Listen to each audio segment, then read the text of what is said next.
I'll tell you a little story. In the forces during the war, I was a corporal. I was sitting with all the other corporals. You don't mix with the other ranks. And I heard one of them say, "I've got one in my hut." And another one said, "I've got two in mine, and if I cut them together, I'll cut their whatsits off." What are you talking about? What's that? What are you talking about? And the word in those days was brown hatters. I had no idea that I was one of them.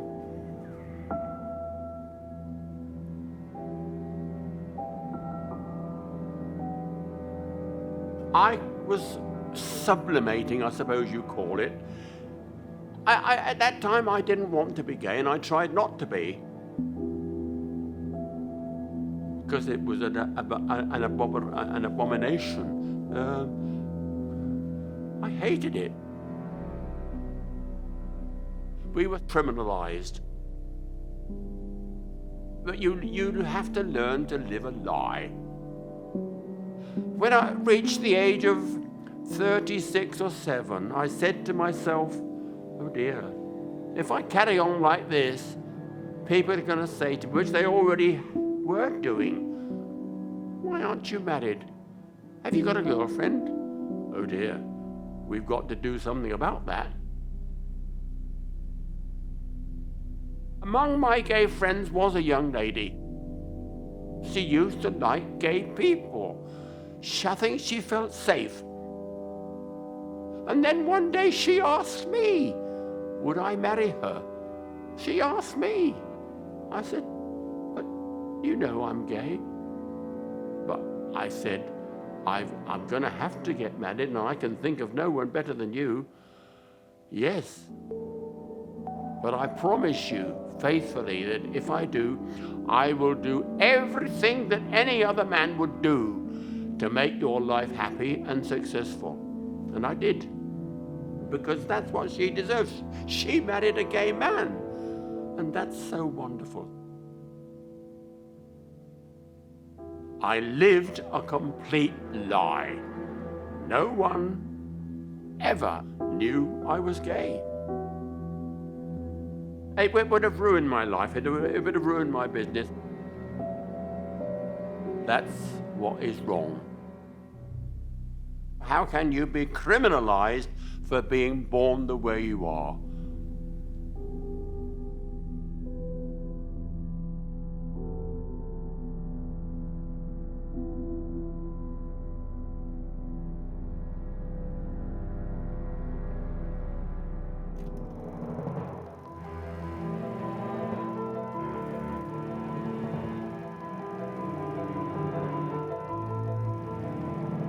We don't know how many people in Great Britain are homosexuals, although the popular estimate is 1 in every 20 persons, and we don't know for sure if our national average is higher than that of other countries. It's true the French like to call sodomy the vice anglais, but in the absence of reliable statistics, we can always dismiss that as Anglophobia.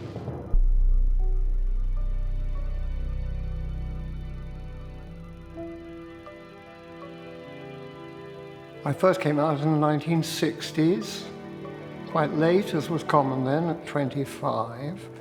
I immediately moved to Soho, and I hated the world I first found, the gay world, even of London. I found it an underworld, a twilight place. For many of us, this is revolting, men dancing with men. Men who choose to love other men are treated not only with intolerance and contempt, but prosecuted and jailed. As a result, they become vulnerable to violence, blackmail and persecution. But Parliament has been asked to consider a private member's bill to remove that constant threat by legalising homosexual acts between consenting adults in private. Homosexual behaviour between adult consenting males in private should no longer be a criminal offence. Did you also consider the question of lesbianism? Well, of course, that is not, curiously enough, inside the criminal law now. It's not an offence. So it was outside our terms of reference, and we saw no reason to bring it in. There was a campaign that lasted from the middle 1950s to fulfill Wolfenden's proposals. And the result was the formation of a homosexual law reform society. The secretary was a man called Anthony Gray. He wasn't called Anthony Gray, but that was a pseudonym which his mother asked him to use because she was so terrified of his being out as gay. And he is one of our great, great heroes. He went back so far that BBC Wales once asked to interview a homosexual, and they said to him, "We've arranged that you will be photographed in black silhouette," because, of course, it would not be right to have somebody in a studio facing a live camera as a homosexual. He devoted 5 years to being our behind-the-scenes representative with the House of Lords and the House of Commons to bring about the 1967 Sexual Offences Act. The 1967 Sexual Offences Act allowed two men to have sex together, but only in private and only between two people, and it only applied to England and Wales. The Sexual Reform Act only applied to men over 21. It only partially decriminalized gay activity. I was 17, and I knew that if I got involved sexually with anybody, that both I and my partner could be arrested. Nothing seemed to change at all, really.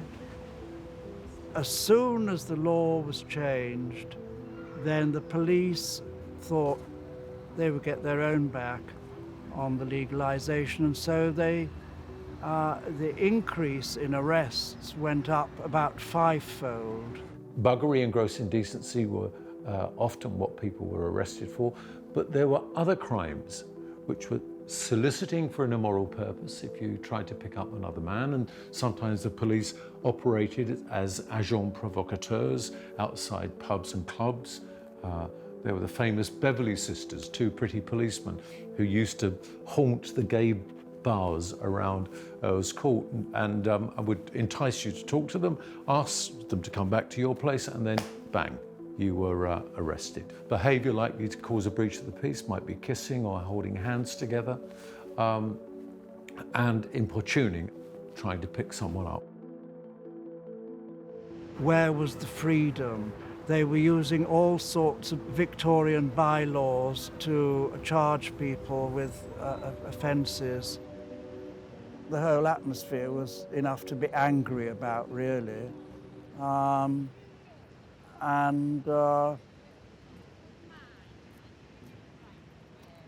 That anger built into protests. You have to force people's attention, not by violence, but by just saying, look, we are here, we want you to recognize us, this is what we are human beings, we're the same as you are, we're as good as you are, but we like going to bed with other men, other women. GLF is going out and telling the word about homosexuals and saying, right, we're gay, and we're coming out and we want to change all attitude towards gay people. But if you sit in a club and sit on your arse, you know, and you're doing nothing about just drinking amongst yourself or talking amongst yourself, you get nowhere. Gay is natural, gay is good, gay is wonderful, gay people should all come together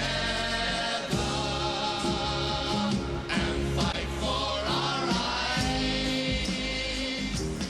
Gay liberation started in New York in 1969 because of all the police harassment. And finally, it exploded at the Stonewall Inn. I read a Sunday newspaper which had a rather comical report about the Stonewall riots.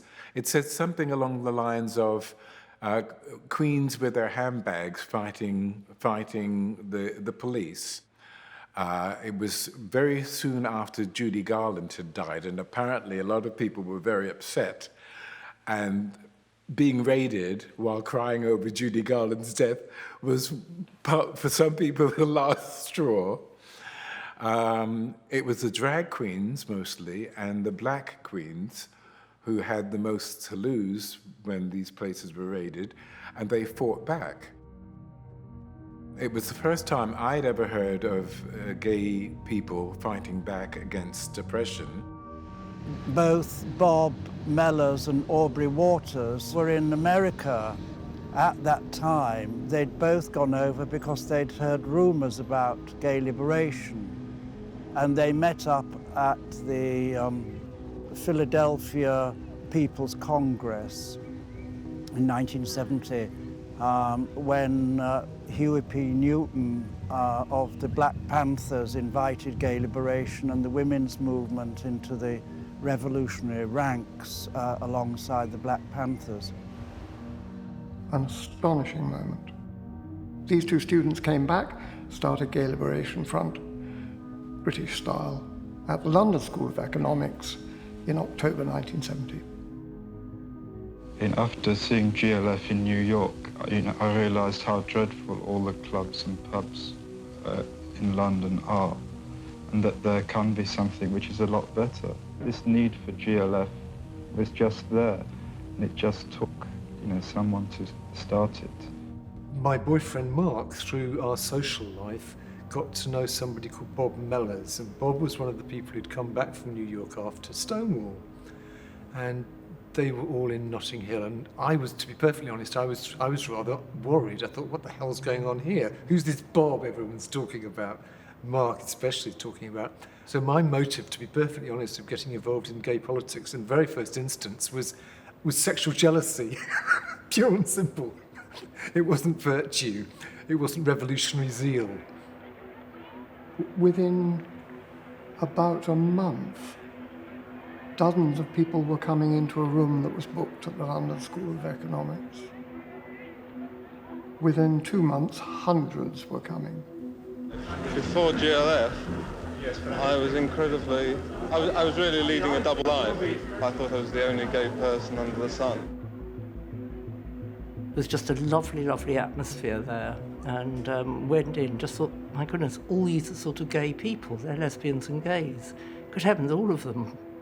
I remember various people there, including Ted Brown, who got up and said, I'm black and I'm gay, and my primary oppression is being gay. And I thought, oh, really? Oh, I never thought about that before, and I just thought, these are people who are actually really thinking. It wasn't just to do with gay rights. It wasn't to do with just changing the law. It was about changing the whole idea about sexuality and relationships. It was to do with sexual liberation. GLF were all for the fun. Going into Hyde Park and having a picnic and, invading a tube train and sitting down and all talking to the straight people about why being gay was wonderful. They were disruptive and anarchic and funny. Having been treated as criminals for 85 years or something at that point, we still had this criminal mentality. By a month later, we decided we really ought to make a demonstration and go out and, show the world the Gay Liberation Front and what we were fighting for. The demands for, equality in education, in housing, in employment particularly, an end to people being sacked because their sexuality had been discovered, the right to hold hands and kiss in the streets just like heterosexuals. It was a kind of general refusal. It was saying, hey, we put up with this shit for not just years or decades, but actually for centuries now. Persecution, intolerance, double standards, hypocrisy, nonsense. This is nonsense which doesn't just wound us as lesbians and gay men, it wounds the whole society. There was some a debate about what we should do. At that debate about shall we do this, shall we do that, to make ourselves felt, it was Anthony Gray and his partner. They said, well, there's been an arrest for cottaging of a young Liberal called Louis Eakes in Highbury Fields. What about going and kicking up a fuss about that? After all, cottaging was something that affected all gay men, although it wasn't a particular thing for the women, but we decided to do that. And in a funny way, that was the torch from the 1950s. That was the moment, one evening in the London School of Economics, when the torch of pride was passed from the 1950s to the future, with that one remark.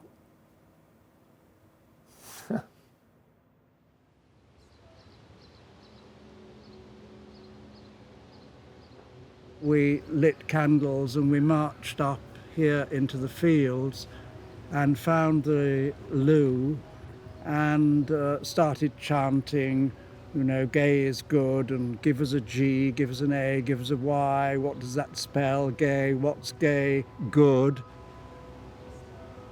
It was quite a fun thing to do, and some people had brought balloons, and it was like a sort of party. And then we all gathered and read out the GLF demands. There was this real feeling, it was really palpable, of a feeling of solidarity and warmth between everybody. Suddenly we were all out in the world and making real what we'd been talking about. So that was the first public demonstration in this country by lesbians and gays.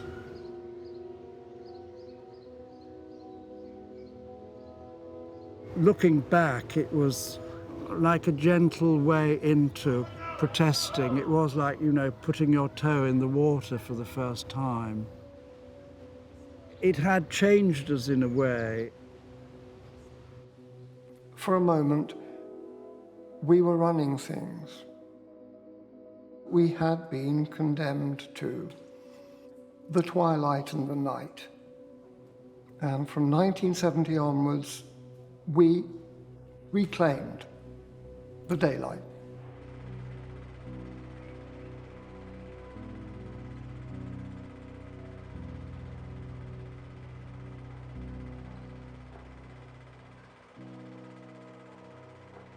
We did the first Pride March. I say we, it was the young people in GLF who organised it on 1st July in 1972, the very first Pride March.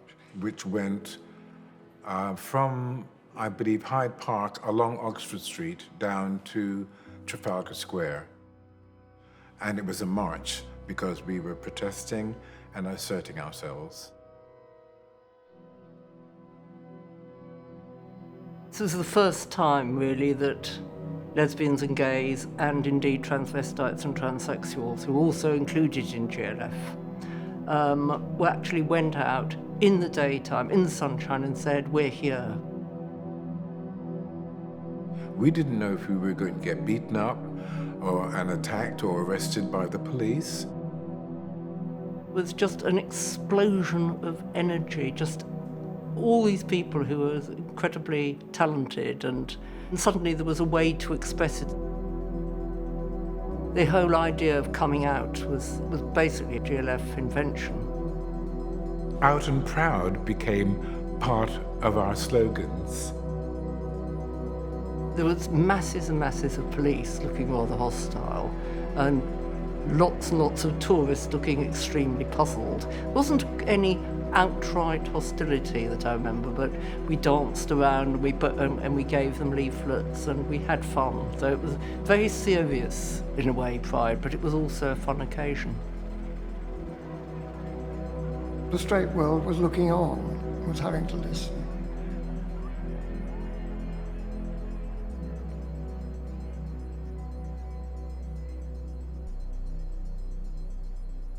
That was 2 years into GLF. By then, all the elements had separated out. things became very divided in the ghetto, if you like. And then it became very specialised, and it also became very ageist as well. Everybody had different ways of doing it, and we drag queens were saying the way forward is for all men to wear dresses. You know, because it's funny how a dress and a pair of high heels does change men's behaviour, and I think it is true today as it was then. There definitely weren't a lot of black people involved, and the one or two that I do remember being there initially actually got pretty pissed off with the racism that was also endemic within the gay community. This was the kind of racism which was patronizing, or where people would approach me and feel that they were educating me or civilizing me. Obviously, there was quite a lot of sexism amongst the men, and women's issues did tend to be ignored, and women got very upset about it and eventually decided that they wanted to split from the main GLF and have a women's GLF. And it was never the same again, but maybe it couldn't be. You see, it wasn't an ordinary organisation, it was an idea, it was a movement. It couldn't have gone on forever. It didn't have a programme. It wasn't about that kind of goal-oriented politics. What it did do was to lay the ground for the gay press, for lesbian and gay switchboard, just endless percolation of little groups of confident people making life better for large numbers of lesbians and gay men in Britain. And gay pride was, of course, at the foreground of that, because the march every year got bigger and bigger. Pride was very important, and in fact, that word is significant.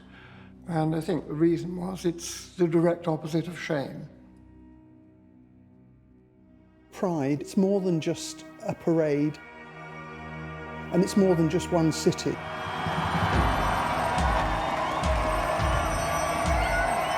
It's a feeling, it's a thought, it's an attitude of mind.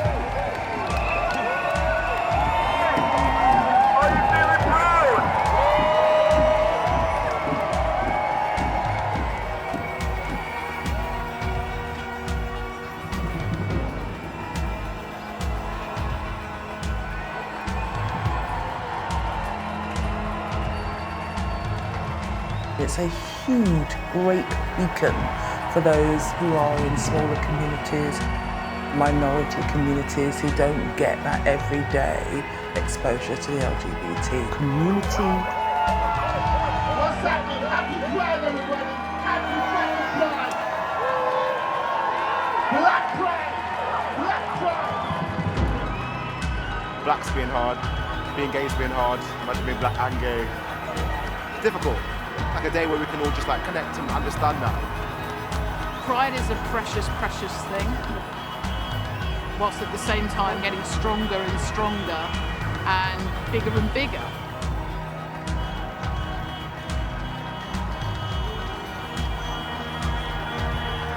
Make some noise, Cardiff! Gay Pride, Gay Pride. I've only within the last year discovered my sexuality. It's like my gateway into the community and feeling a bit more accepted. The personal is political. It's actually about human rights, the entire spectrum of humanity. It's the most crucial and important event to remind us of the phenomenal work we've had to do to make ourselves safe, to make ourselves visible. We've achieved so much in terms of legislative and cultural change in the last 2 or 3 decades. Homophobia, biphobia and transphobia are nowhere near as extremely important as they once were. But the battle is not yet won. Are you proud? Are you proud? Are you proud? this year's Pride has certainly been the biggest we've staged.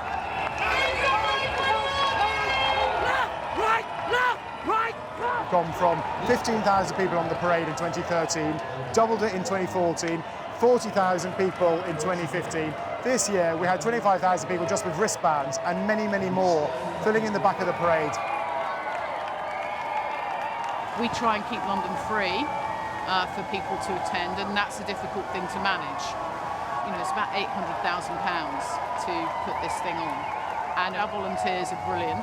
They give up their time to do this, and you know, they're doing it for the right reasons. We're the guardians of this thing called Pride in London. It isn't ours. We're looking after it on behalf of the community. We are an eclectic, diverse community, and some people might want to go and participate in Pride because they're proud of the gay sports team they play for.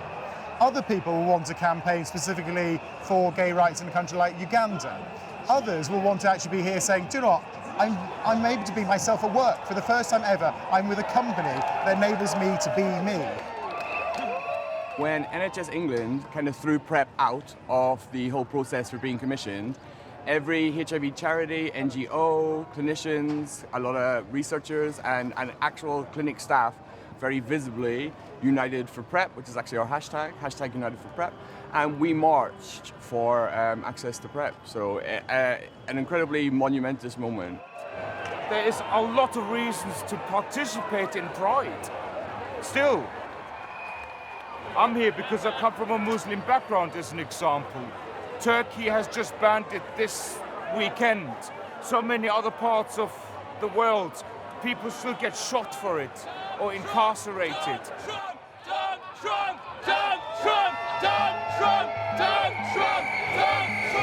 I think Pride is a really important event. It's a really important place. I've been there myself, where you need a sense of belonging, where you're surrounded by people who get you, who are like you. It's totally important. But we still have a lot of really low self-worth, and that's animated by the fact that we'll just allow anyone to come on and co-opt Pride. I want to be proud to be fucked up the arse, not fucked over by loads of corporations who are just trying to make a buck out of me, which is what's going on at Pride at the moment. My bank rang up and was like, hi, we're sponsoring Pride, sponsored by Barclays. Pride, sponsored by Barclays. Come and spend your Barclays money at Barclays Pride. It feels like it's the pink pound. It feels like it's just to bring money into the area. No Pride in war! No Pride in war! Fund PrEP, not jets! PrEP, not jets! PrEP, not jets! I think Pride has to some extent become depoliticised, over-commercialised and somewhat bureaucratised. But I don't blame the Pride Committee as such. I think it's a collective responsibility of our whole community. It was great to see so many groups in this year's Pride Parade, but many of them are just promoting themselves. I would have liked more groups to not just pronounce their presence, but to actually flag up an LGBTI issue that is close to them and concerns them. That's the way to repoliticise Pride. Even though the parade has become commercialized, it is a platform through which to make a roar and say that things are still not okay and to push for a further change. We're not living in a post-homophobic society just because people can get married. The conversation that needs to start happening now is not about pride and about success. It's about the failures, the dismal failures that are happening around us right now. Nobody's talking about it. They're focused on things like marriage equality and can I adopt a child? So there's this very strong focus of advocacy towards a very heteronormative style of living. And it paints a very pretty picture of our community, while ignoring the problems that we still face. We have lots of young LGBT people who experience homelessness, like I have done. We have LGBT people in communities who aren't accepted. My mum turns to me very often and she says, Riyadh, I can't imagine not being able to hold hands with Dad walking down the street. And she gets more upset than I do because it's my new normal. I know that there are certain parts of this city that I can't express love in. We need to create the space for delicate, intimate understanding about our true needs and the true nature of intersectionality and all people being able to be free. But it's also about working outside of that established framework, because that's how activism works. Activism is about action, and young people do need to get together and make their voices heard. Sometimes you need something that isn't currently there. We don't all have to do the same thing. What we do have to try and do is show that we're here, we're queer and we're fabulous. There's so many issues that need space to be discussed. That's why the House of Bragg happened, the London Queer Social Centre. So there was lots of events. There was like queer self-defence workshops, there was queer literary salons, there was queer tango, there was like discussions on pinkwashing and different things that affect the LGBT community. And yeah, so because decriminalisation of squatting, it's been hard to hold buildings for 2 weeks to put on a series of workshops. So now we just have a picnic. And it's just a really chilled out thing to do that seems really simple.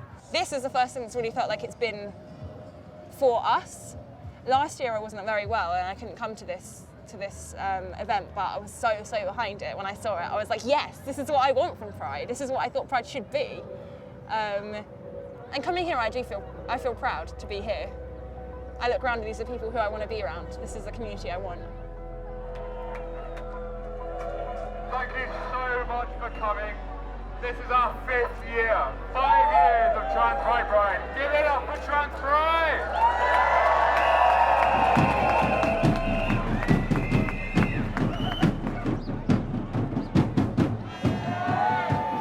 There is still so much more to do. This is a protest march because trans people have got so much to protest about. We still have lack of recognition of non-binary identities in law. We still have a spousal veto and the overly difficult gender recognition process. I personally refuse to beg a cis person to accept my gender. Before Trans Pride existed, the only time we used to meet together was during Trans Day of Remembrance, which happens in November, and it's a very sad but important day to acknowledge the people that haven't made it that year, who've been murdered, who've committed suicide and so on. But I thought, we actually do need to have something else for us to, come together and celebrate being who we are. A lot of people wanted to be stealth, didn't want to be seen, and I think the only way to actually make progress, if it feels safe, is to stand up and be counted. We also protest about the societal and structural transphobia in government institutions and other organisations, which make it difficult for trans and non-binary people to access jobs, healthcare and adequate housing. In prides around the world, in LGBT spaces, in the community, in work, school, media and government, erasure of trans people and non-binary identities cannot be tolerated. We are visible, we are proud, we are Trans Pride Brighton!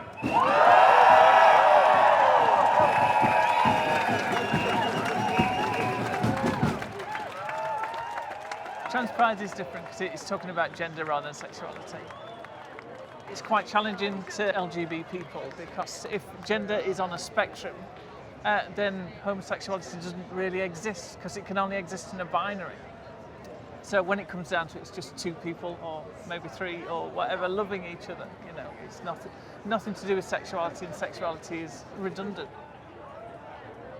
We're often put into the situation where we're educating other people, we're educating our doctors, our teachers, our family about trans issues.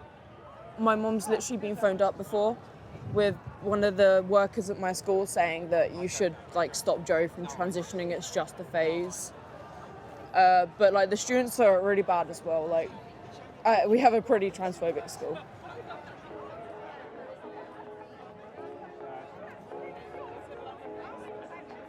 And there's a history of transphobia in certain lesbian political discourse.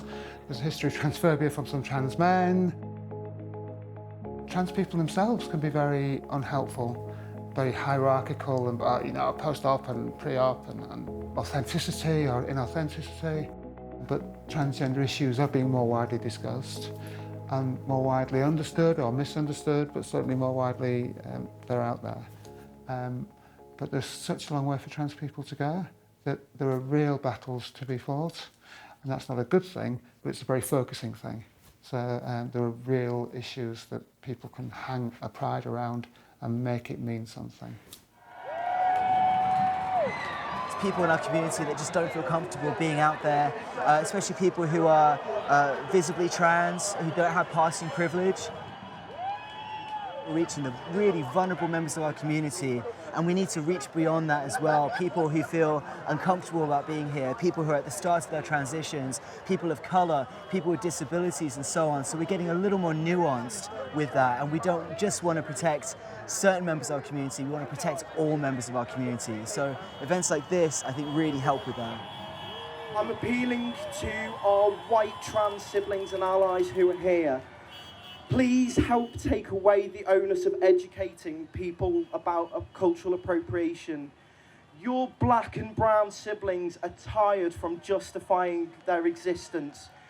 As the gaze is directed at them and as it intensifies, so they are robbed of their voices. As Trans Pride Brighton, we want to restore those voices by empowering the most marginalised people in our community. Only then can we move forward. And I think it's particularly appropriate to end with a quote from the trans woman of colour that made all of this possible, Marsha P. Johnson. No pride for some of us without liberation for all of us. I'd like to wish you all a very happy Trans Pride, and we wish power to you all.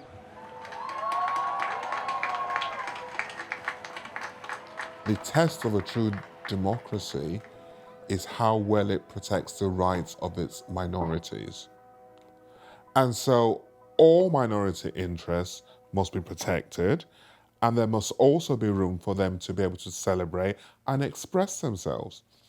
It's not about division whatsoever, because some people ask me the question, why have a black pride? Is that not division or segregation?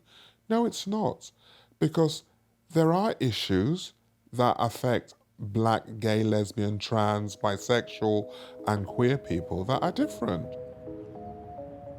The core reasons for starting UK Black Pride was based on people of colour, BME, which is black and minority ethnic, black and Asian minority ethnic, but black in its political context, attending all of the other prides, but we kind of felt a little bit marginalised or on the sidelines, so it meant that we had to create something that felt like who we are and celebrated our diversity and our difference.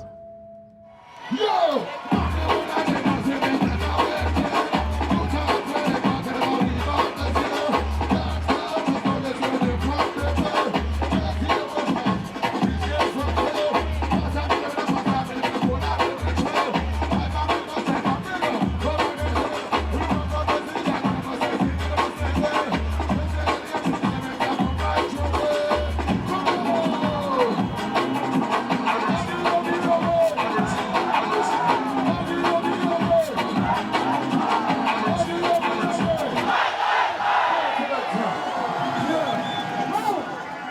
There's no denying that there is inherent racism in our LGBT community. There's also sexism, misogyny. There are a lot of inequalities and injustices that are even within our own community. The issues of white supremacy in gay culture and in culture at large, the question of racism, questions of police indifference or violence, all of these things are very much still part of the experience of younger people. Here's one thing. I look at the millennials today and I love them. I always say my generation is the generation that birthed the millennial. And oh my God, sometimes I feel like the parent of this young adult that drives me mad. but then everything they do, every thrust of what they do, fills me with passion. My generation fought the big battles of, say, race. My parents' generation, who came over to this country in the 60s, had to assimilate. And now you have these kids come out, and it's like, wow. No to cultural appropriation. I go, oh wow, we didn't even have a word for that in our day.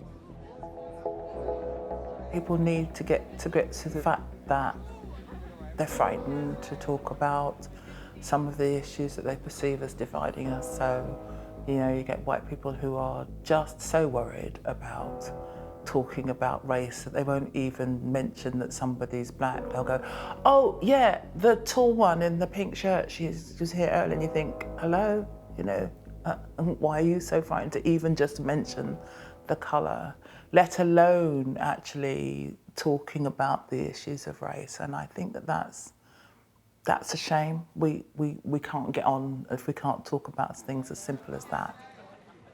UK Black Pride feels like a stage because usually you'd get asylum seekers on stage, not performing, but literally talking about asylum, what it is and what happens.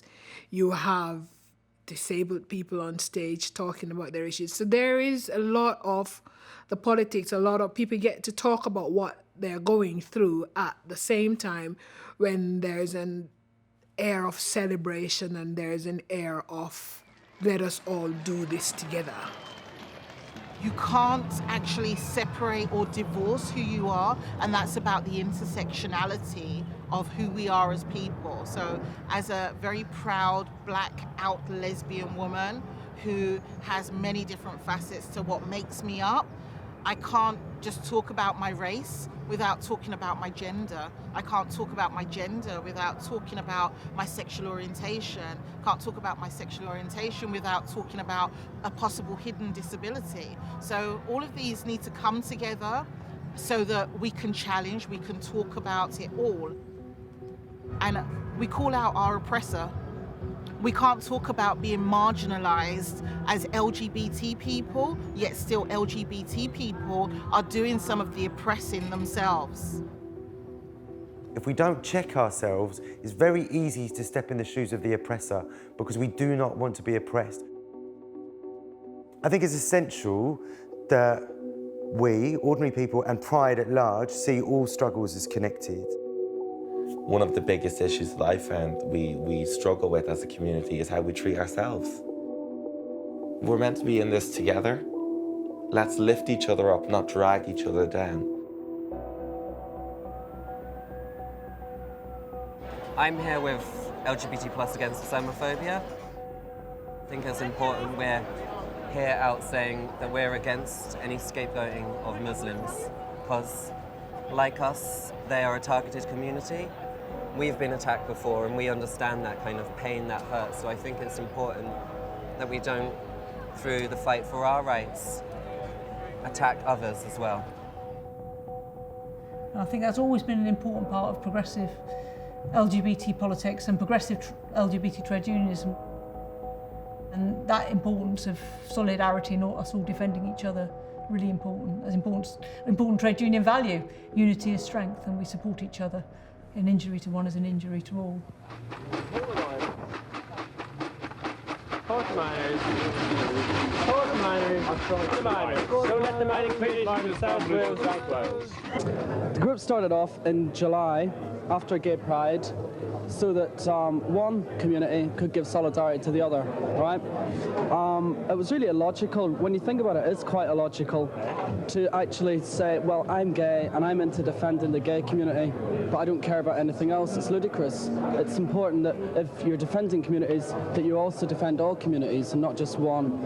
And that's one of the reasons, that's the main reason why I'm involved in it. Yeah, but a lot of people will say, you know, if you're collecting that, why should we support the minors? Because the minors don't support us. I mean, what do you tell people who say that to you?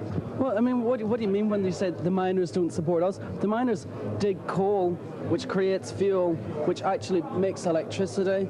People, I mean, would you go down and mine and work? I wouldn't like to go down and mine and work. One of the reasons I support miners a lot is because they go down and do it. I wouldn't do it. We formed LGSM in the early summer of 1984. The National Union of Mine Workers had been on strike since March. There was an enormous upsurge of support for mining communities across the country.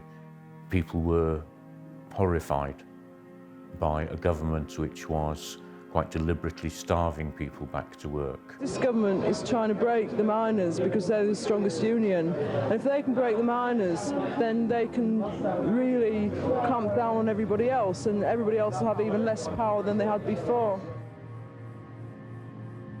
I think what we thought it was important to do was to raise money for those communities. And I think the particular thing that LGSM focused on was the idea that we should do that as openly gay people. Being out, being upfront about being gay was a powerful way of changing people's perceptions. Kind of pushing your sexuality in people's faces and saying, you know, how dare you presume I'm a heterosexual? And I think that was a really important part of the politics that grew out of GLF. And when you say to people now in the communities that the gays have been down, oh, how are they? Did you have a good time? You know? When are they coming When again? are they coming again? And this is people, sort of my neighbours, and some of my neighbours have even said, why haven't you bought them for us to meet them then? You know, and I was, you know, I thought that I would not offend them, but that they would close it, but they're not like that at all. In '85, what happened was that the communities that we'd been supporting, Neath, Dunluce and Swansea valleys, sent a contingent of people up to Pride.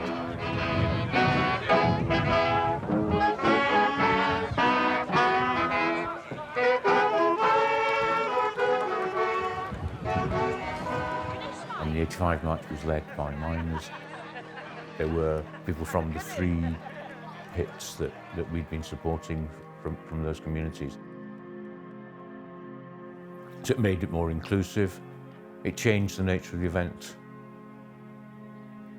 It probably changed people's ideas about solidarity and potential of solidarity. I think what did have a long-term effect was the work that the National Union of Mine Workers delegation did at the 1986 Labour Party conference. Who were certainly extremely active, extremely hard-working in whipping other trade unions into line. And obviously that's the first time that the Labour Party committed itself to any kind of LGBT equality. And that was absolutely to do with the NUM delegation. We continued fundraising for about 12 months after the end of the strike, and we continued visiting and so forth. Immediately after that, we really had the kind of the beginning of the kind of the AIDS crisis really hitting us in the UK. Mark died. He was the first person that most of us knew who died of HIV/AIDS, and then a whole series of other people died. I think of the 17 people who went down in that first trip to South Wales. 7 of them died of HIV/AIDS in the next few years. A lot of us lost partners and friends and such like. So it was a very kind of bleak and grim time. And one of the things that happened was that our friends in South Wales again kind of reciprocated the support in some ways, because they were coming up to visit people in hospital, they came up for funerals, they were part of our support network, I guess, you know, kind of the grimmest times of our lives, really. When I was diagnosed as having HIV, I didn't actually tell my family, because people were dying, and at the time, a diagnosis was considered to be a death sentence. No. It was like you had to attend a funeral every week, and many of your friends were disappearing. There was a kind of disappearing act that was taking place. Some people say it's very similar to an experience as if you were like in a war.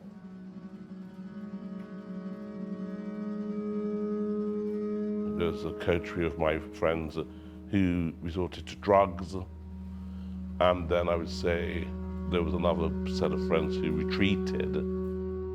The whole spectrum from, oh, I couldn't care less, it won't affect me, it won't happen to me, to ceasing to have sex completely. A cuddle is it, until I know more. I lived pre-AIDS, and what I would say the difference was romance, which HIV robbed us of. HIV has now thrown sex front and center of every gay relationship, even friendships. I do miss that period of being a gay man where we just used to be able to dance and cuddle and get to know each other and go on dates and not have this thing looming over your head. Is he positive? Is he negative? Will he care whether I am positive or negative? Yeah, I do miss that. There was a generation of gay men that was wiped out. Never more so in America. I remember being on a cruise where David Mixner, the activist, said on this gay cruise, he said, look around the room at the missing generation. And in this country too, it happened. It happened with one of my neighbours and with a really good friend, Ashley. And I remember going into a hospital ward when I was in EastEnders and doing this visit. And I walked into this private room and there was Ashley. And I had no idea that he was HIV positive. He hadn't told his friends. And we knew one another really well. We used to meet up for lunch at a mutual friend's about every couple of weeks. We'd go out drinking. And he was about 26. His family lived in the countryside, and he'd come to London to be himself. And I came face to face with him, and that was the first time I knew. And he died about 6 weeks later. He went home to be with his family. And he died with them. And friends learnt about the funeral, but we weren't there. And people did that often. They claimed back their child, desanitized or sanitized them, heterosexualized them in their burials and in their cremations, and took away their fucking history and took away their lives by claiming them back instead of celebrating them and celebrating that they lived with an illness that should have been understood and not stigmatized and misrepresented. The problem has always been with HIV that we've been fighting two diseases.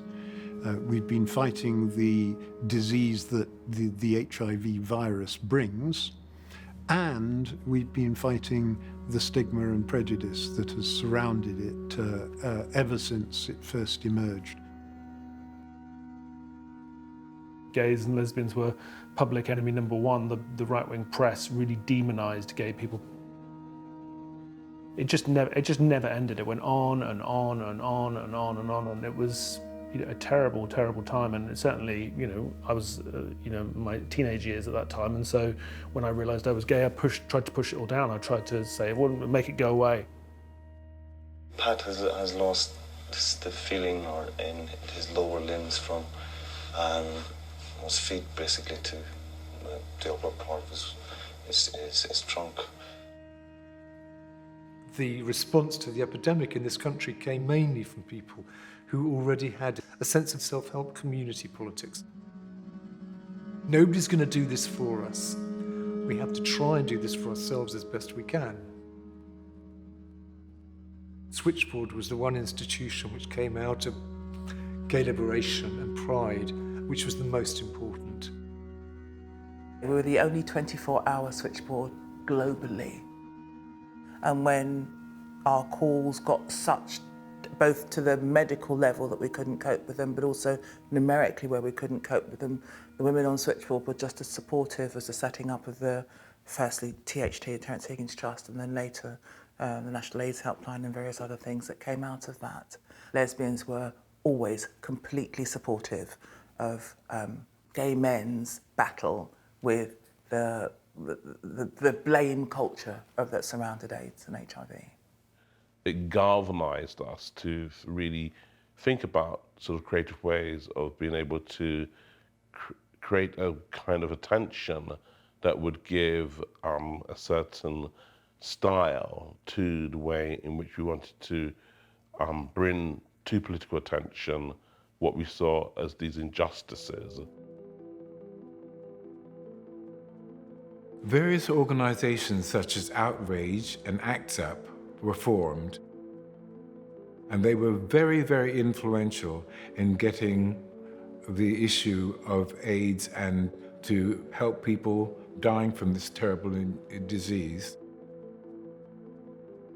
Outrage started in my flat with Chris Woods and Keith Alcorn and myself discussing the need for an activist group which would be queer, gay activist, lesbian and gay, in your face, in the tradition of gay liberation, but which would also have as one central current running through it, though not dominating it, a sense of the epidemic, and a sense that a high proportion of the kids in Outrage were actually positive, that many of them were very seriously ill. The kind of brainchild in relationship to ACT UP was very much ACT UP New York, and we were looking at that and very much trying to learn from all the different strategies which people were involved in. We realized that if we could take the advantage of institutions like Pride, we could reach huge numbers of people. People came to Pride from every corner of the United Kingdom and from overseas. We could proselytize, yeah, and talk about safer sex and show people with HIV and with AIDS and just be public and out. And that was very important in those years. When you went on the march, you knew that you were there to protest.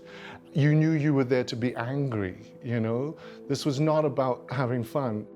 It was just all of us, one body, like one river flowing through the streets of London.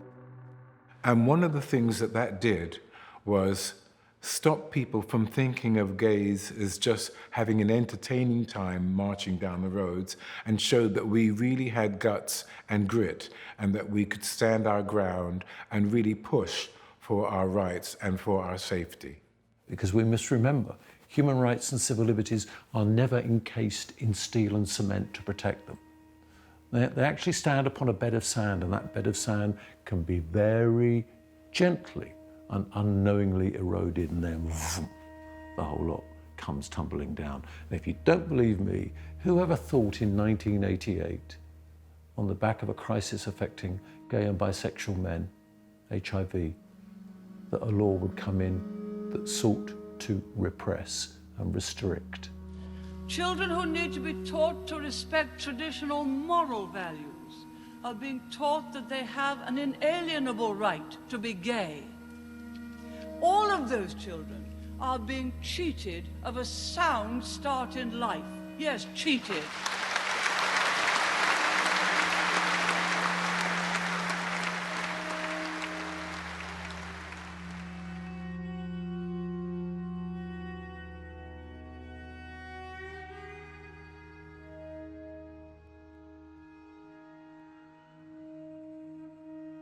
Section 28 was an affront because it was chosen selectively by a particular group of backwards right-wing Tories, very unpleasant people, as a punitive action, basically to humiliate lesbians and gay men, and in particular gay men, at the height of a crisis in which more people were dying of AIDS in this country than had died of any epidemic illness in the last 300 years.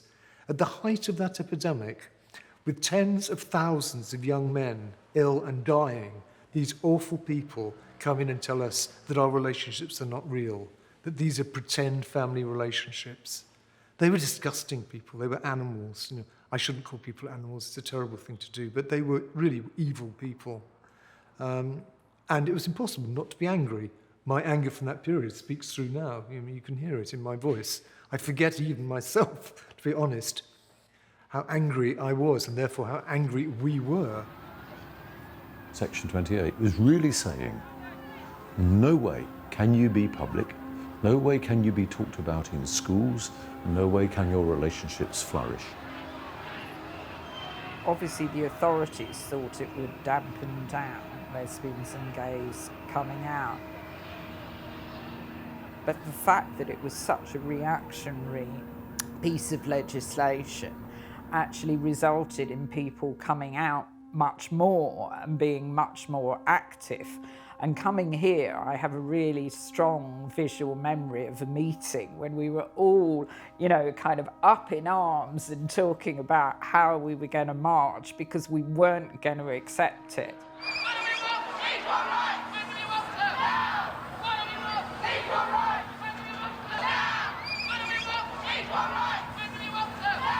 A lot of people got behind fighting Section 28 because they began to think, bloody hell, if the government can start saying who is family and who is not, that's really quite frightening.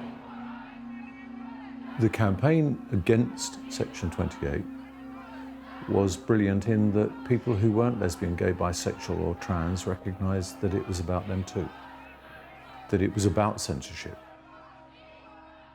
that if a local authority shall not promote homosexuality, having the books of Oscar Wilde on a library shelf, is that promoting the works of Genet, the sonnets of Shakespeare?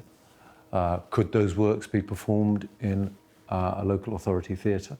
Could the music of Tchaikovsky? We must be out and about in the media, we must be out and about in pubs and clubs and in the classroom talking about homosexuality, encouraging our friends and families to think about homosexuality, and in fact, in that sense, promoting homosexuality.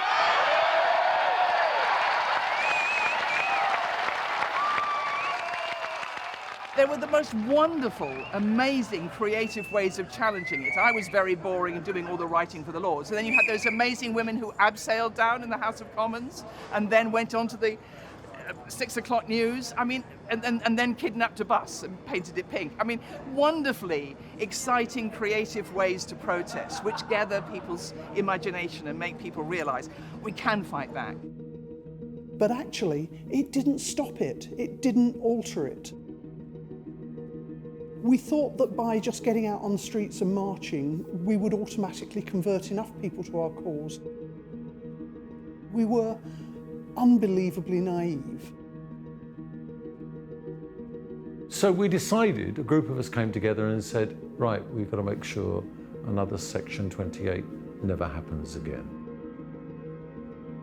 And that was the birth of Stonewall. First of all, I think 5 or 6 men got together and had this idea, and then, God bless them, they said we can't do this without an equal number of women. And so right from the start, the whole of the Stonewall ethos was parity between men and women, and as inclusive as possible.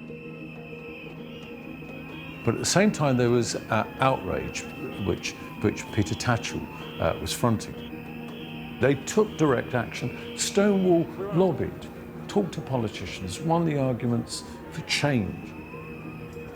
And so what was brilliant was this pincer movement.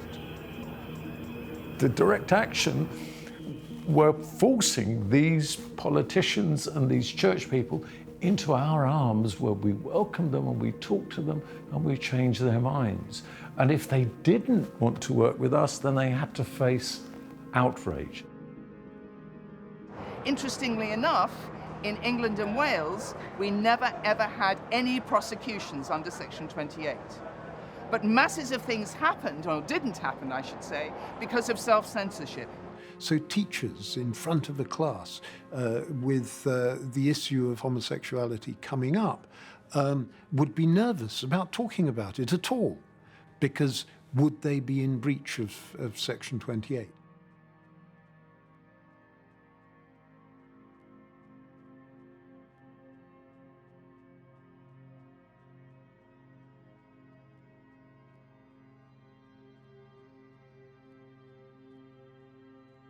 The removal for more than 10 years of the ability to talk openly, candidly, bravely, and with wisdom to kids in schools was, I think, the very worst thing that Section 28 brought about. Young LGBT kids are underserved or not served at all when it comes to sex ed, relationship advice, advice on coming out, anxiety, self-harm, suicidal thoughts. The list goes on and on. You know, my sex education was penis, vagina, insert, and there you go. Put on a condom, make sure you... And that was it. So I kind of had to figure it out for myself, and that came from watching porn. That came from stories that I heard from friends that were mostly made up or not true. And I think that was really sad and also a little bit dangerous. And we're living with the mental health consequences of a generation of people who grew up in those times now. Lots of us, you know, there's a big drugs problem amongst gay and bisexual men. Not all of us, but significant amounts of us. And it's because we grow up not feeling very good about ourselves. Most people of my generation still have a niggling voice at the back of their head telling them they're a second-class citizen. I want younger people who don't have that voice to realise that they need to get up and march themselves now. There are an increasing number of people out there who are feeling emboldened in hating queers. Good morning, I'm Dara Brown. There's breaking news at this hour from Orlando, where there are reports of a shooting at a nightclub in that city.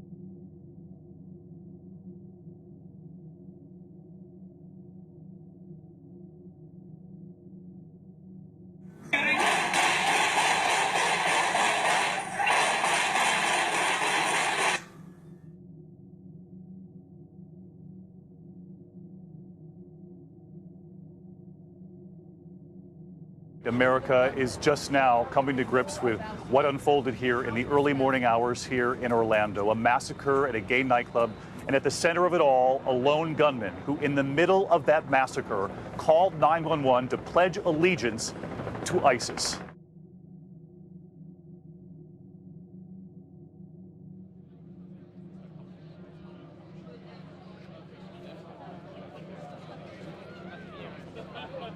Something like Orlando really shakes people up because you don't see it coming and because it could be anyone and it could be you. We all reacted in a very similar way in stages. First was the horror of what happened.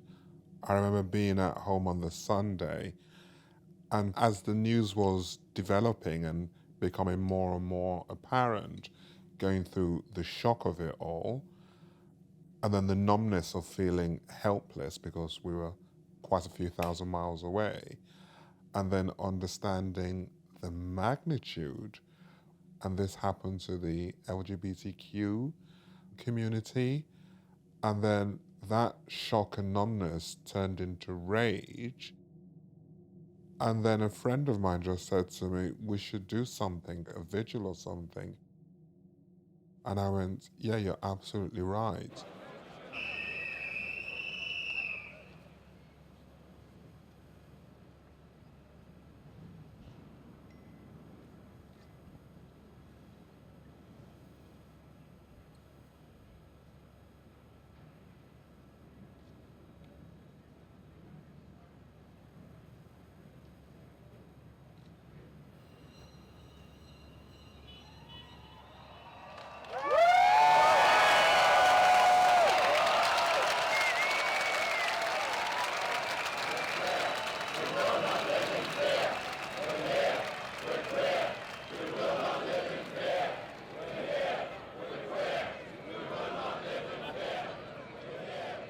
So many times you hear stories about the gay community being fragmented.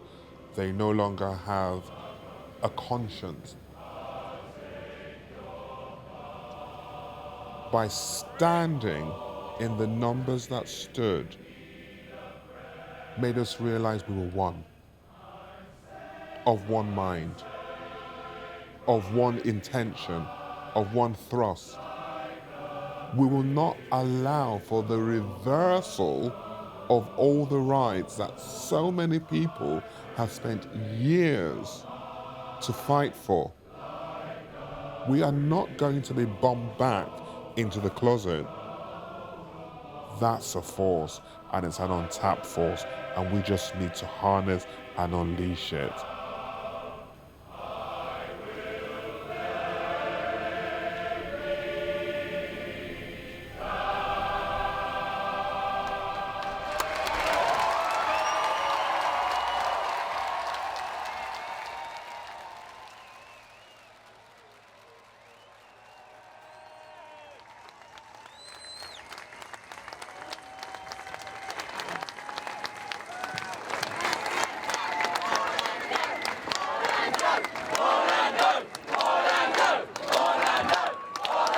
We suffered our tragedy in Orlando. You were there for us. Thank you for filling up the streets in Soho in your overwhelming numbers with your overflowing love.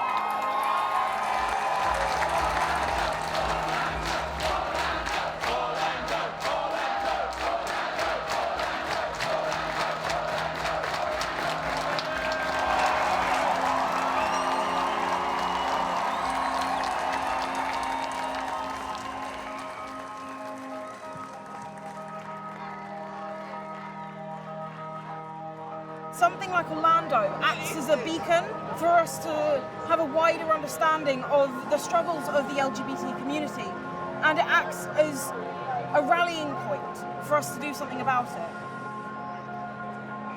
Orlando has already changed Pride. Now you're seeing more and more young LGBT people that are coming into the fore. They are realizing that Thatcher might have gone, her ideology hasn't. We need to continue to show face at events like Pride, at events like club nights, at events like community picnics, at crafting, queer knitting. We need to find strength in our community. We need each other.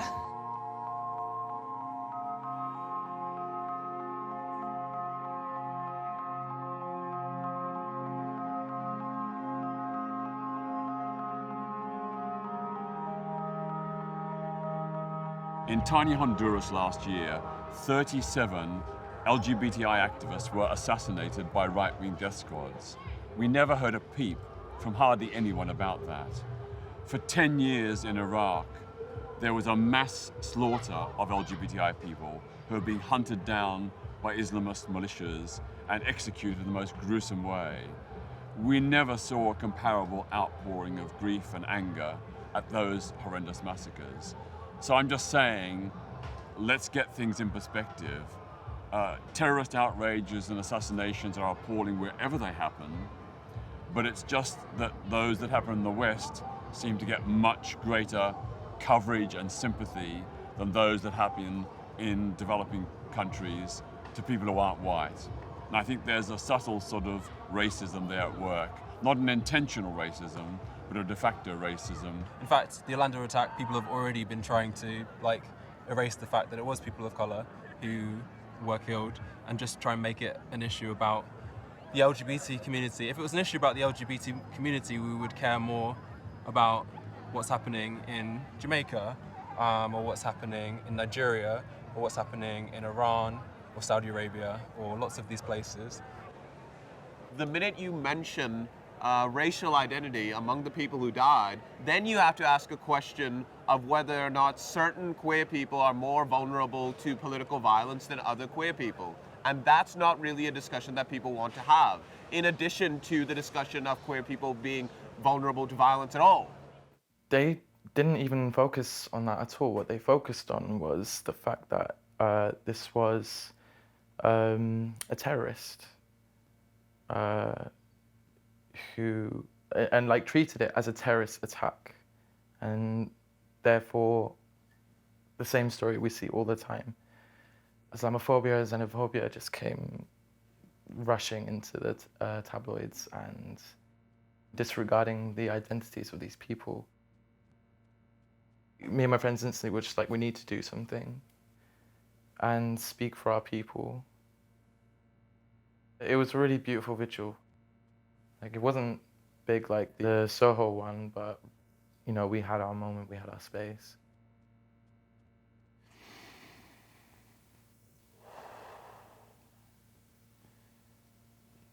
We are here because members of our community have been killed. We're here to celebrate their lives and to mourn their deaths.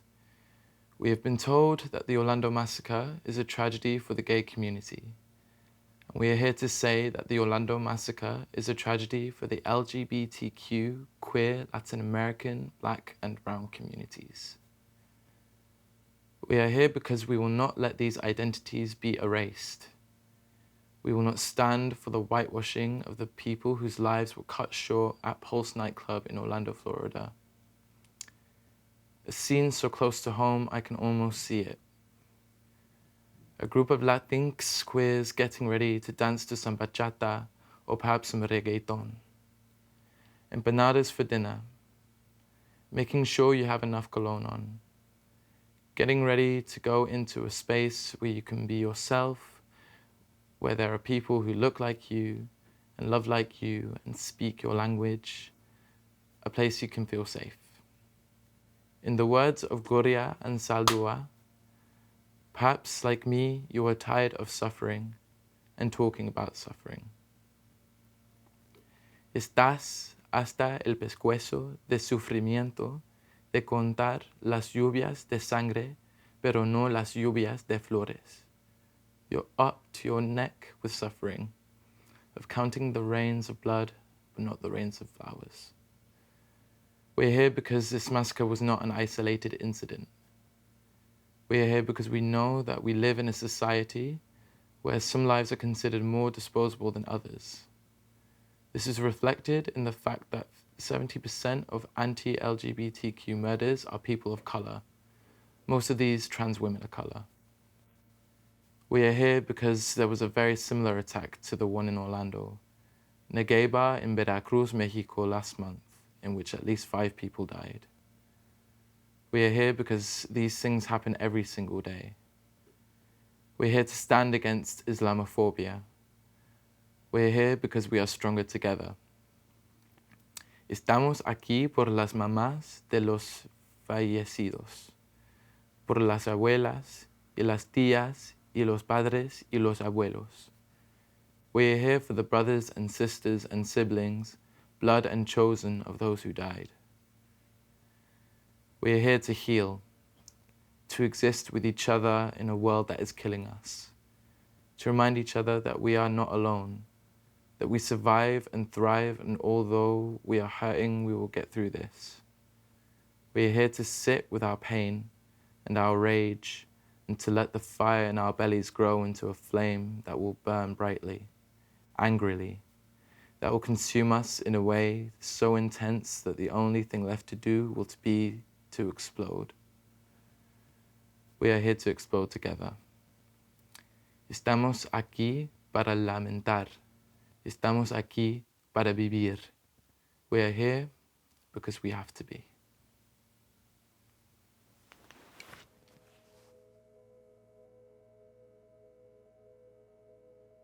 The wedge between the global north and south is being driven ever deeper with winds in the global north. So when you have marriage equality happening here, it hardens homophobia in the global south.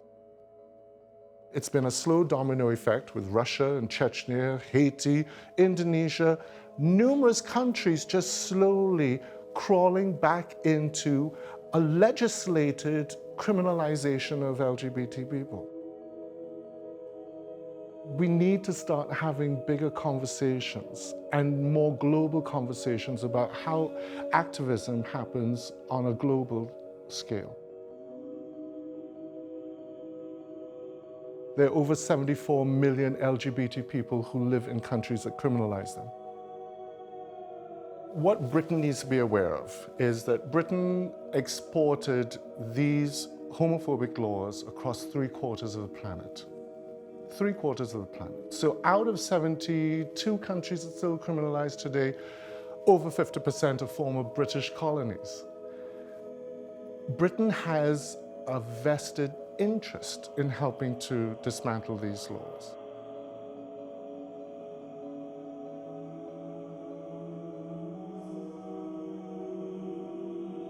The 52 Prime Ministers and Presidents of the Commonwealth, from Jamaica to Uganda, from Nigeria to Pakistan, are coming to the United Kingdom to be hosted by Theresa May and the Queen. Are we willing to accept the message that LGBT people are not equal and are not deserving of justice? No. We will not accept, and our friends abroad will not accept anything less than justice, freedom, and equality. It's no good us trying to lecture other countries, to play the neo-colonialist. But what we have to do is support those people in other countries where there's extreme homophobic repression. It's their struggle, it's their country. The best thing we can do is to support them, to publicize what they're doing, to provide them with whatever practical help and assistance they need. It is important for these stages to be used not just by the British or the American LGBT, but also the ones who cannot speak for themselves. It has to be the voice for the voiceless. There are immigrants, Ugandan immigrants who are LGBT. There are Pakistani, Indian, Nepalese, Afghani immigrants who are in the Pride. They might not be shouting the slogans necessarily. They might not be wearing a rainbow t-shirt, but they are there. And so it happens gradually. That is the whole theory about coming out. You come out to the person close to you, they realize that there's a humane face to the monster you have in your mind, and therefore that is how you bring change. So those people, they might not be waving a flag, but they're going to share their pictures with their friends, and that's how you get a discourse started.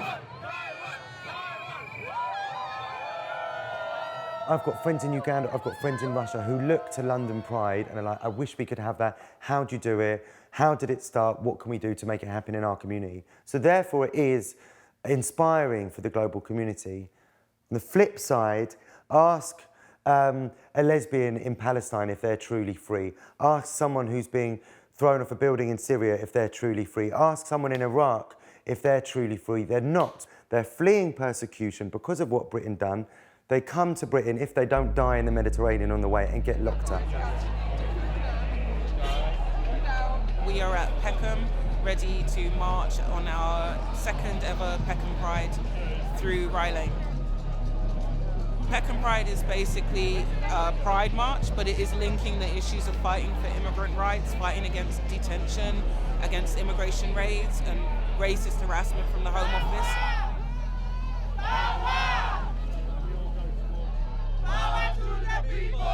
It was felt there was a real need to challenge some pride structures and to really focus on migrant issues. And we don't need to do it on the typical pride date. We can do it out of season and we can connect with the community in a different way. They are threatening to tear apart our communities, and day by day they think that they can come in and harass individuals, pick people off. But we're marching to say we're shoulder to shoulder, and we're going to stand up for each other and defend each other. It means as a community, when their enforcement vans show, we come out. Yes. When they try to take our friends, we come out. We can shut down detention centres. We can stop mass deportations. We can shut down those charter flights. But only if we're building a movement big enough and strong enough from all our different backgrounds that is fighting to win. Doing it at a very grassroots level, there was a lot of good feeling amongst the community. We were leafleting and you could see people looking at you thinking he's gay, and then you're thinking, are they accepting me But when they know what you're fighting for is the immigrant right, and then that brings you together. We got people who were initially homophobic to come around and say, oh, we're really sorry to have said this or did that to you. And we now really understand your fight to be here or to support other people who are LGBT. My life was in danger all the time. I didn't come here originally in Jamaica thinking, oh, I'm going to England to seek asylum. It was more, I have got to get away from this. In my case, it took me a lot to approach the Home Office because inside I was thinking they would detain me and then they would take me back. And then I kept hiding for a long, long time until I joined the Movement for Justice. They supported me emotionally, gave me a lot of encouragement to approach the Home Office. But a lot of things can happen when you do that, including detention, which happened to me. And it becomes a very unpleasant and long, drawn-out process quite often because there is a culture of disbelief. So the idea is you're lying. So everything becomes you have to be trying to prove things that are not provable. Like, are you gay? Were you persecuted? Why can't you live there? Can't you move to another city? And these are all things that you have to be proving. Your rights can still be overridden by the racist system that says, well, we've chosen not to accept that you're gay, and it's more important to us to reduce immigration than to protect you. This is happening to somebody who is already mentally distressed by both what you went through and the fact that you're now rehashing it in a rather sterile environment, being re-traumatized and re-traumatized and re-traumatized, and then at the end of it told you're lying. And it's very testing and unpleasant. And I use these terms lightly because, you know, it's, yeah, so much more than that. I remember they would say, like, don't worry, so it's fine, it's not a prison, it's just like where they keep you for like a while or whatever, and we'll get you out of there. But it does look like a prison, and basically it is, because they lock you at like 8 p.m. It really feels like an utter eradication of your very humanity. The UK government representatives will put some pressure on like my country's government saying, oh, you shouldn't treat LGBT people like that. But on the other hand, so they lock me out in detention center for pretty much no reason, which leaves a question like, are they really doing it genuinely, and do they really care about you, or is it just like a political thing? Britain has its hypocrisy over that. So much as it's, you know, technically legal to be gay, it doesn't mean that your rights are protected. It doesn't mean that you're safe. When I got finally released, so I was in the subway, and I was looking at the people around, and I was like, okay, so you people don't really realize what freedom is. You don't really understand what it feels like to be locked by another human somewhere. And I kind of like, I'm trying to teach myself to appreciate things and appreciate like whatever's going on with you in your life. So that moment, I did appreciate what had happened to me, because I was like, yeah, now I do know what it feels like to be free. And I will appreciate it to the last day of my life.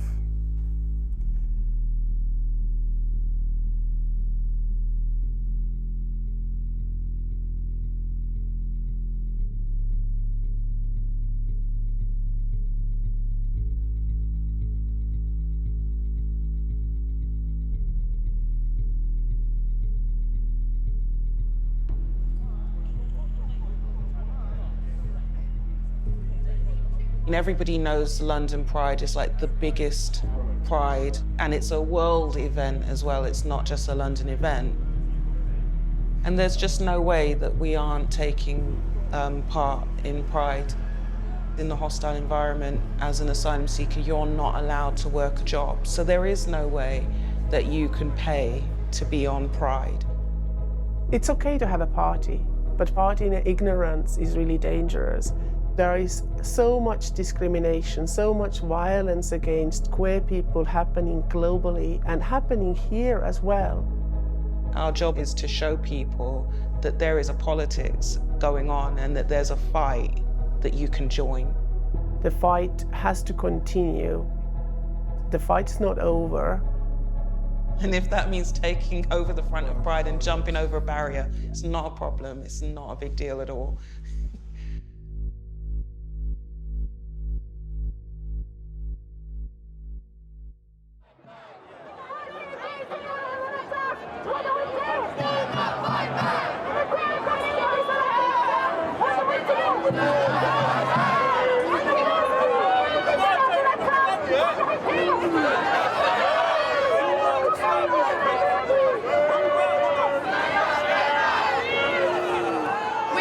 Celebrate love, and they're just preaching crap.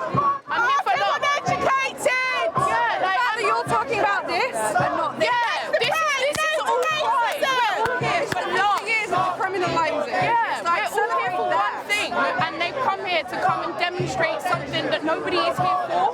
We have the right to protest, and we will fight for our rights. Yeah, the celebrations for us. We're not holding it up. Celebration. We have one day. That's us too.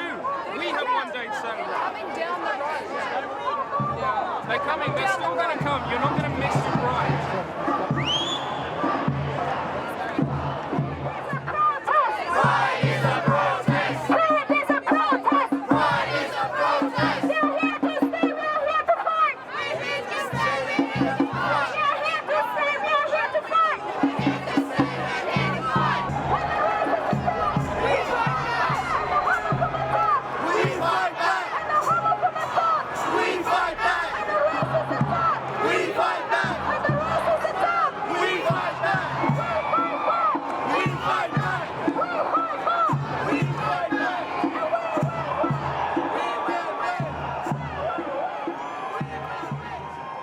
I hear voices. My heroes, they talk to me. My doctor says, increase the medication. I say, spread the education. I hear the voices of those who went before me saying, my silence will not protect me. I hear uninformed voices. So we will write more poems. We will address more conferences. We will run more workshops. I hear misinformed voices. So we will tell our stories, because as long as we let others tell of us, the truth recorded in history will be their version of events. I hear voices. I see visions, apparitions. Hear angry voices. It's 1969 and it's a riot. Stonewall says, no more. People die. Change is never easy. Progress is never free. Human life has forever been acceptable collateral. Ghosts speak to me. I hear voices. Muted, quiet voices. Voices that vote on equal marriage. Voices decide if the respect enjoyed by the masses to freely enter this union of love will be extended to us. We think we're not owned. We think our lives are ours. While we rightly celebrate how far we've come in the bid for equality and respect, let us remind ourselves our journey continues. We are still a long way from home. I hear voices. I hear voices. Voices I hear that whisper, voices in my head, voices that remind me we are more. More than just our sexuality. More than just our genders. We need more than mental health intervention. We do not seek validation. We do not seek acknowledgement. We seek acceptance. We command respect. We demand equality, I hear voices. I hear your voices. Do you hear ours? The voices of frustration. The voices detrimental to our existence are not voices in our heads. It's the voice of the preacher man that damns us to hell. It's the voice of the politician who legislates against our survival. It's the voice of the doctor who medicates our protest. It's the voice of political correctness that looks at us and says it doesn't see color, but clutches the purse tighter when a black man stands close. It's the voice of society that would deny our very existence if we should, for 1 minute, not use our voices. Our right to be is not another's to revoke. There isn't enough Tipex in the world to blot out our existence. We're here, we're gay, and we're fabulous. I hear voices. I hear the voices of the hidden and oppressed. Invisible does not mean non-existent. And as long as we are breathing, as long as we are denied dignity, as long as we are denied our rights, as long as you are denied, the world will be hearing our voices.